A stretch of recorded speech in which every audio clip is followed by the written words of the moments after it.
Bom dia, amigos. Tudo bem? Bem, espero que sim. Estamos de volta então aqui para falarmos um pouco mais sobre o que vem a ser, né? Moralmente, a justiça e o julgamento, porque nós precisamos aprender, acredito eu, claro, um pouco mais a tentarmos, né? Dominar os nossos julgamentos quando fazemos, principalmente perante os outros, perante as pessoas, perante os acontecimentos. Principalmente quando aqueles nos envolvem diretamente. E não deixarmos também nos levarmos pelas opiniões das pessoas. Isso é um pré-julgamento. Muitas vezes nós fazemos julgamento de coisas sem termos conhecimento de causa. Não é verdade? Nos deixamos levar pela influência das pessoas. Bem, aqueles que estão chegando aqui pela primeira vez, sejam muito bem-vindos. Obrigado. Espero que gostem do nosso trabalho aqui. Se inscrevam e não esqueçam de dar o like e ativar o sininho para receber as notificações das postagens que o nosso canal coloca aqui constantemente. O nosso canal, para quem está chegando pela primeira vez aqui, ele é bem diversificado, tem algumas utilidades práticas para o seu dia a dia, entre tantas outras coisas, não é verdade? Então tem uma variedade bacana. Aqui não somente falamos de espiritismo, de doutrina, de Cristo, de religião. Não somente falamos sobre isso, temos outros aspectos também aqui. Bem, meus amigos, por um dia desses, deve ter uns 2 dias atrás, aproximadamente,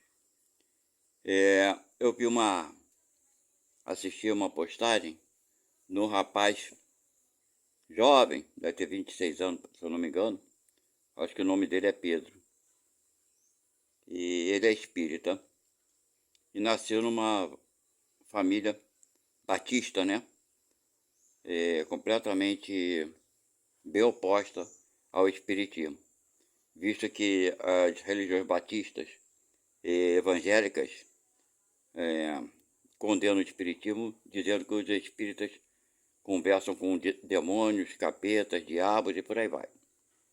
Bem, não são todos, mas a maioria sim. Então, o que ele falou é muito interessante, muito importante, que vai bater de conta, né? Vai vir de conta essa questão do julgamento, da condenação, que geralmente fazemos com muita facilidade quando se trata de julgar alguém, de condenar alguém. Porque não sei, mas parece que nós temos um certo prazer de julgar o outro, porque eu acho que isso nos dá a sensação de sermos melhores do que o outro, superiores aos outros. É o nosso ego, né? Acho que mesmo aquela pessoa que se diz humilde, que não tem egos, etc e tal, eu acho que no fundo, todos nós temos um pouco disso. E precisamos combater esse nosso ego. E se nós não observarmos o que fazemos, o que pensamos, não ouvirmos aquilo que os outros nos falam, fica mais difícil para a gente nos conhecermos, para nós nos conhecermos melhor interiormente, ok? Aqueles que têm a proposta de mudanças, cuja é a minha proposta, acredito que é de muitos também, de mudanças interiores, de nos mudarmos para melhor, devemos buscar sempre informações que possam nos ajudar nessa caminhada. Porque esses alertas, realmente, para aquele que quer se melhorar, esses alertas nos ajudam bastante. Inclusive, nós podemos repassar essas informações para aquelas pessoas mais próximas da gente. Pode ser que algumas dessas pessoas não nos entendam, não aceitem, não acreditem, né, que tal coisa é verdadeira e necessária, mas não faz mal. Sabe por quê? Porque um dia essa pessoa provavelmente vai despertar e você poderá ter sido provavelmente o responsável por essa mudança melhor nessa pessoa, porque ela vai se lembrar no futuro. Veja bem, Quando eu falo no futuro, pode ser que ela só se lembre disso na vida espiritual. É interessante, saindo um pouco do tema, mas eu vou falar uma coisa para vocês que aconteceu comigo, pessoalmente, quando eu era adolescente. Uma pessoa que eu conheço, eu era solteiro nessa época, e essa pessoa, o sexo feminino, minha amiga, muito minha amiga na época, nós éramos inseparáveis, assim, né? Vamos dizer assim. A gente era adolescente, nosso interesse era sair, se divertir, não tinha outro interesse além desse. Éramos amigos mesmo. Em determinada época da vida dela, ela conheceu um rapaz, coisa e tal, teve um filho com esse rapaz, mas não se casou. E passou a viver com esse rapaz, né? Assim, pouco antes da criança nascer, eles alugaram um imóvel, foram morar junto, coisa e tal. Porém, depois que a criança nasceu, o rapaz, né, o marido dela, decidiu ir morar com os pais dele. Então foram morar com os pais dele. E é claro que isso não poderia dar muito certo. E não deu. Então, havia muitas confusões, muitos conflitos e tudo mais. O rapaz com que ela estava se envolvendo tinha uma certa condição financeira razoável. Tinha uma condição financeira boa. E ela não, ela era pobre. Ela não tinha nenhuma condição financeira. O pai dela já havia morrido, só tinha a mãe dela e uma porção de irmão. E ela era a irmã mais velha. Mas enfim. Então, dessa confusão toda, ela acabou se separando e voltando para a casa da mãe dela. E com o filho pequeno. Não vou citar nomes aqui. Porém, o pai o pai da criança, vinha de vez em quando pegar a criança, levava para a casa dele para passar o fim de semana lá. E na segunda-feira, ela ia buscar a criança. E muitas vezes eu fiz esse favor para ela de buscar o filho dela com ela. Íamos lá sempre buscar e coisa e tal. Teve um fim de semana, porém, que eu, indo à casa dela, ela estava triste e chorando. Eu perguntei a ela o que havia acontecido.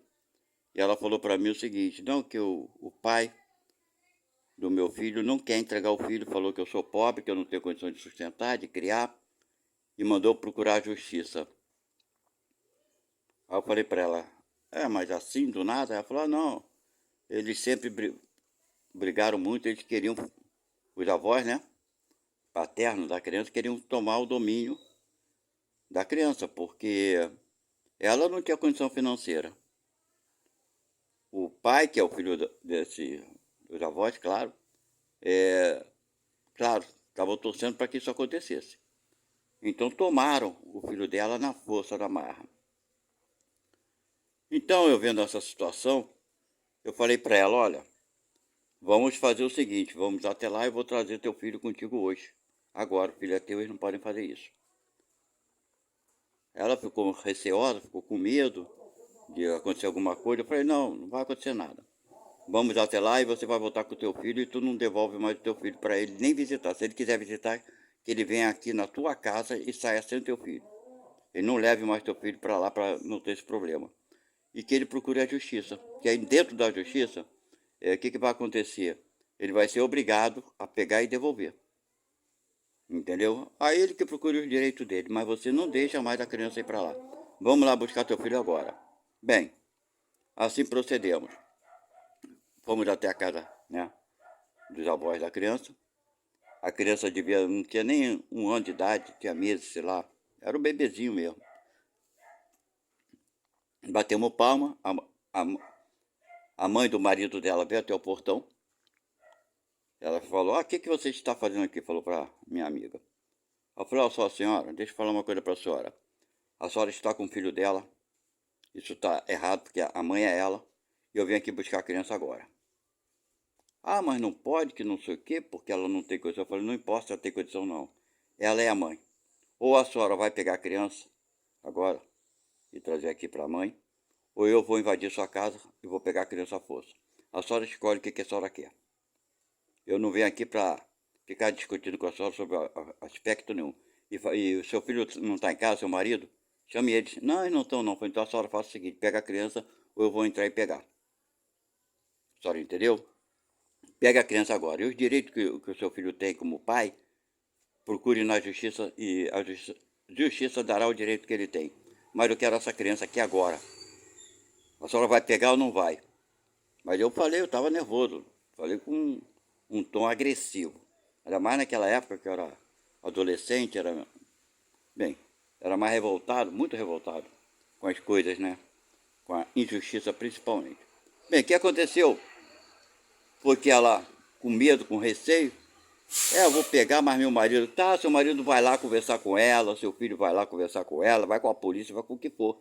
Mas vai ser feita a coisa perante a lei, não do jeito que vocês querem. Só porque ela é pobre, ela tem quem defenda ela. Vocês estão pensando que ela não tem quem defenda ela, ela tem a mim para defender. Então pega a criança agora. Ela pegou a criança e trouxe. Entregou nos braços da minha amiga, da mãe, né? E retornamos da casa dela. E daí para frente, não teve mais esse tipo de problema. Ela continuou, lógico, a sua vida. Logo mais na frente eu me casei. Ela conheceu outro rapaz também. Antes de eu me casar, ela conheceu esse outro rapaz. E casou e está vivendo com esse rapaz até hoje. E o filho dela está com ela até hoje. Hoje já é um homem. Já não é uma criança, deve estar com seus 30 e poucos anos. Ou sei lá, não, deve estar mais. Tem mais de 40 anos, vai fazer 50 anos de idade. O que eu quero dizer para vocês, um belo dia, depois de alguns anos que isso aconteceu, que passou e coisa e tal, eu já estava, depois de uns 20 anos aproximadamente, ou mais, daí para mais. Eu fui visitá-la na casa dela, porque eu estava morando perto da casa dela, e nos encontramos na rua. Ela pediu, passa lá em casa para tomar um café, coisa e tal, pereré, parará. E assim eu fiz. Eu fui lá tomar um café, fui conversar, eu conheci o marido dela, o atual, né? E ficamos conversando, coisa e tal, pereré, parará, falando sobre o filho dela, que já estava grande, estava enorme, coisa e tal. E eu fui fazer a besteira de tocar no assunto da confusão que houve quando o Paulinho, desculpa, eu falei o nome, quando essa criança era bebê. Aí eu falei, poxa, e aquela confusão, graças a Deus, ficou resolvido, né? Quando ele era bebê, aquela confusão com os pais dele. Aí eu falei, que confusão? Aí eu olhei pra ela assim, aí eu falei, você não se lembra? Ela, não lembro de confusão nenhuma, não. Aí eu falei, eu me enganei, você me desculpe. Eu acho que fiz confusão. E, enfim, e fiquei assim, comigo mesmo, espantado, como nós, né, esquecemos as coisas, que eu acho que não deveríamos de esquecer. Eu não quero dizer com isso que ela teria que ser grata. Não, nada disso. Eu comentei só por comentar. Mas foi uma coisa marcante na vida dela. E realmente eu não consigo entender como ela pode ter esquecido tal acontecimento. Que foi marcante. Para mim, isso foi muito marcante. Eu que não sou pai da criança, não lembro para me vangloriar, mas eu lembro como um caso difícil de ser resolvido e que eu me envolvi emocionalmente, porque eu gostava muito dela, ela era minha amiga, claro.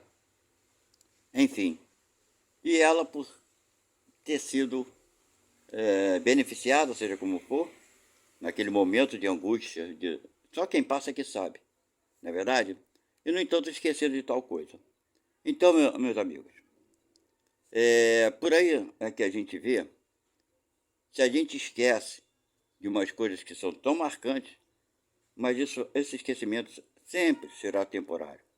Quando nós voltarmos para a pátria espiritual, haveremos de lembrar tudo isso. Haveremos, não haveremos.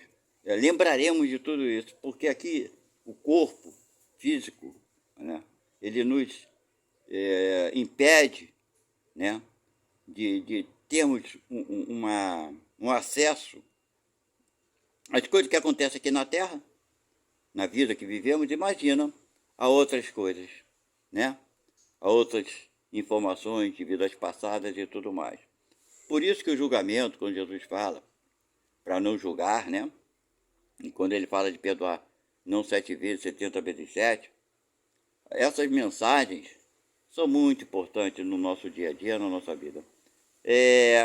A gratidão, ou nesse caso dessa minha conhecida, não foi ingratidão. Ingratidão é quando você sabe que recebeu o benefício e se recusa a admiti-lo por sua vaidade, pelo seu egoísmo, pela sua prepotência, por diversos motivos. Isso é ser ingrato, quando você se acha melhor, acha que o outro fez por você, que não fez mais do que a obrigação dele. O nome disso é ingratidão, quando a gente acha que os outros fazem as coisas por nós, porque era de obrigação deles fazerem. Certo? Isso é ser ingrato. Então, não foi o caso. Não foi o caso dela. Foi esquecimento mesmo. Então, muitas coisas esquecemos. Ok? Por isso que não devemos julgar. Agora voltamos à essa história que eu contei para vocês entenderem como é o nosso cérebro, né, físico aqui. Ele é limitado. Ele nos impede de termos, né, uma ação maior sobre nós mesmos e sobre nossas ideias e pensamentos mais profundos. Por isso devemos estar sempre procurando, né, ativar essa parte do nosso cérebro. E a forma de ativar é buscando informação. Quando é ação edificante, né, são maravilhosas. E quando não são edificantes, a gente nem deve ir muito longe, não. Eu tenho esse hábito de fazer, quando a pessoa começa a falar alguma coisa que vai de contra aquilo que eu acredito, eu já saio do canal. Eu sou muito seletivo. Porque se uma coisa começa errada, em 99,9% acontece, a coisa que começa errada termina errada. E em 99,9% das coisas começou errado, a tendência de dar errado, a proporção, a possibilidade é essa, de 99,9%. Uma coisa que começa errada, termina errada. É um ditado mais certo que existe. Tudo aquilo que começa errado é quase impossível terminar certo. É praticamente impossível, não é verdade? Então, por isso eu acho assim, quando eu ouço alguma informação, algum palestrante, alguma coisa, a pessoa já começa a falar umas coisas que vai de contra aquilo que eu acredito, eu já não assisto mais. Não porque eu esteja certo ou errado, porque aquilo não vai me acrescentar, eu sei que não vai me acrescentar, e não preciso mais de querer ficar assistindo aquilo que não vai me acrescentar, só vai me irritar, por assim dizer. Então devemos evitar aquilo que nos irrita. Eu acho que esse é o primeiro passo. Como é que você pode ficar ouvindo uma pessoa que fica falando coisa que irritante? E você ficar ouvindo aquilo que está te irritando. Está te ajudando em quê? Fala para mim. Seja a informação qual for, meu amigo, minha amiga. Seja ela qual for, seja essa mesma informação que eu estou passando para você. Se ela é irritante, sai, não ouve. É assim que a gente faz. Ah, está me incomodando, não está acrescentando nada em mim. Muito pelo contrário, está me deixando nervosa, aflita, irritada ou irritado. Para de ouvir imediatamente, seja a notícia que for, a informação que for. Esse é o jeito que eu faço, eu acho que deveria todo mundo fazer. E volto sempre a falar, não sou dono da verdade. Eu falo o que eu faço, aquilo que eu penso e ajo dessa forma. E com isso eu consigo evitar muitos problemas, conflitos internos que são os piores. Ok? Então, quanto ao julgamento, tem uma passagem de um livro psicografado por Emmanuel, de um desses espíritos missionários que tiveram aqui, que conta uma passagem de Jesus que foi a seguinte, do julgamento. Vamos lá, que esse é o nosso tema principal. Que havia uma mulher sendo apedrejada numa rua, na época de Jesus, e Jesus estava parado, quieto, observando. E Pedro estava ao lado dele. E falou que Pedro, segundo esse livro, ele vivia contestando sempre Jesus, quando Jesus ia contra as leis mosaicas. E Pedro ficava sempre perguntando, mas por que isso? Se Moisés falou isso, por que você fala aquilo? Por que você fala isso? Então, segundo o livro, veja bem, não é minha opinião, tá? Eu não li o livro, não sei. Eu estou falando o que o rapaz contou pra gente. Então, Pedro perguntou a Jesus, mestre, veja bem, aquela mulher está sendo apedrejada porque foi pega em adultério. E segundo a lei de Moisés, e volto a repetir aqui, para mim Moisés não abriu caminho nenhum para Jesus, Muito pelo contrário, só fechou o caminho de Jesus, que Jesus veio aqui para combater as leis de Moisés, naquela região, que era o que dominava. Então ele veio combater uma lei que um cara criou. Então não podia ser jamais amigo de Jesus, nunca foi. Ok? E Jesus foi assassinado por conta de ir contra as leis de Moisés. E as pessoas acham que Moisés abriu caminho para Jesus. Eu não entendo isso. Eu realmente sou muito ignorante, então. Realmente muitos espíritos falam isso. Só Moisés abriu caminho, criou aquelas leis porque naquela época era necessária. Não era necessária aquela porcaria de lei. Tanto é que Jesus veio combater aquelas leis. Se fosse necessária, Jesus deixaria aquelas leis prosseguirem em frente. E ainda apoiaria aquelas leis. E Jesus veio para combater as leis que Moisés criou. Ok? Fica aqui essa observação, meu ponto de vista. E pensem vocês pela cabeça de vocês. Não estou condenando Moisés por isso aqui. Eu estou vendo na minha realidade, da forma que eu vejo as coisas. Mas vamos lá. E Pedro falou para Jesus: então, mestre, o que deve fazer? O senhor fala tanto do amor, da caridade. O que devemos fazer nesse caso?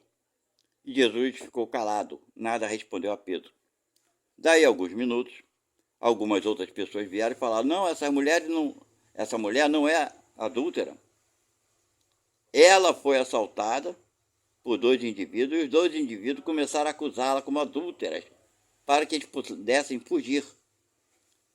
E todo mundo está apedrejando essa mulher injustamente. Ela foi assaltada por 2 indivíduos, que a caluniaram e saíram em fuga. Alguém viu e alguém falou isso. Nessa hora, Pedro ficou sem graça, que estava falando que a mulher estava sendo apedrejada justamente, olha bem. Aí Jesus olha para a cara dele e fala: tá vendo, Pedro? Não falou, né? Estou falando o que Jesus deve ter pensado. Tá vendo, Pedro? Tu estava julgando aquela mulher, sem saber, sem conhecimento do fato verdadeiro, como aqueles outros homens estavam apedrejando ela. Aí Pedro entendeu só no olhar de Jesus, que Jesus queria dizer, ficou envergonhado e falou: mestre, então os homens que fizeram isso têm que ser presos e pagar conforme a lei. A lei determina que eles passem por isso, sejam castigados, fiquem presos, escorraçados, etc. e tal. Mas Jesus também nada respondeu. E Pedro, desculpe o termo da palavra, enchendo o saco de Jesus, falando: mas Jesus, o senhor está calado, ele não tem que ser pego e pagar conforme a lei, apanhar, ser chicoteado, ser preso, escorraçado, pereré, parará, e Jesus calado. Daí, caminhando, mais na frente, os homens foram presos, os assaltantes conseguiram ser presos pelos outros homens, né, que estavam procurando eles.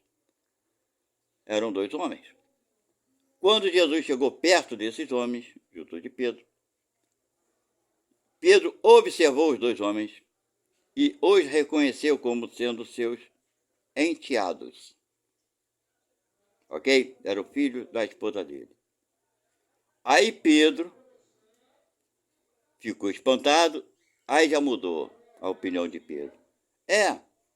Eles fizeram isso, mas eles são boas pessoas. Eles fazem isso e aquilo de bom. Eles não podem ser, né, tratados conforme a lei. Aí começou a botar os panos quentes. Então, gente,